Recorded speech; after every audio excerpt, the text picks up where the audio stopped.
Welcome to Everyday Happiness, where we create lasting happiness in 2-ish minutes a day through my signature method of intentional margins, creating harmony between your to-dos and your priorities, happiness science, and musings about life. I'm your host, Katie Jeffcoat, and I felt like I just had to tell you a little bit more about paper clutter because I've fallen victim to the trap of paper everywhere and feeling so overwhelmed. I heard about declaring email bankruptcy years ago, and I've adapted it to paper. I'll share about how to clear your inbox tomorrow. But when it comes to paper, I want to focus on the paper that happens to be printouts of a freebie, a handout, drafts of work you are doing. It's the paper around your office that are notes and Post-its and all of the pieces of paper.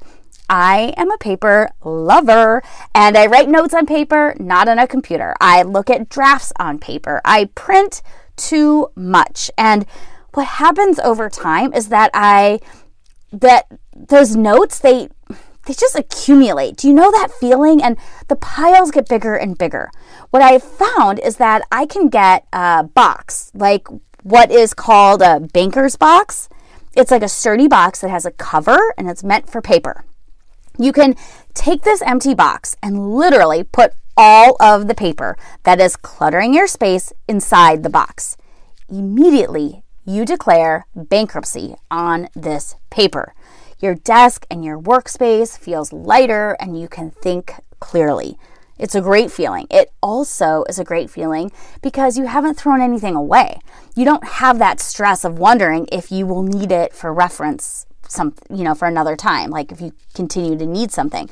But if you're like me, you can then take that box into your living room, put on a fun TV show, and slowly go through the paper and categorize it as necessary, and also discard what is no longer necessary or useful to you.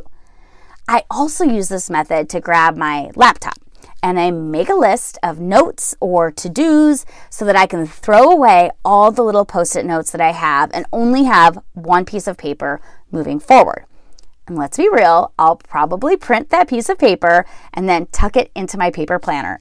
But at least it's just one piece of paper. I needed to declare paper bankruptcy for my mental health. And if you walk into your workspace and you see piles of paper, I invite you to declare paper bankruptcy and see how it feels. If you're interested in a proven path to diminish paper clutter, check out the Everyday Happiness link in the show notes to the paper cleanse. Until next time, remember, kindness is contagious.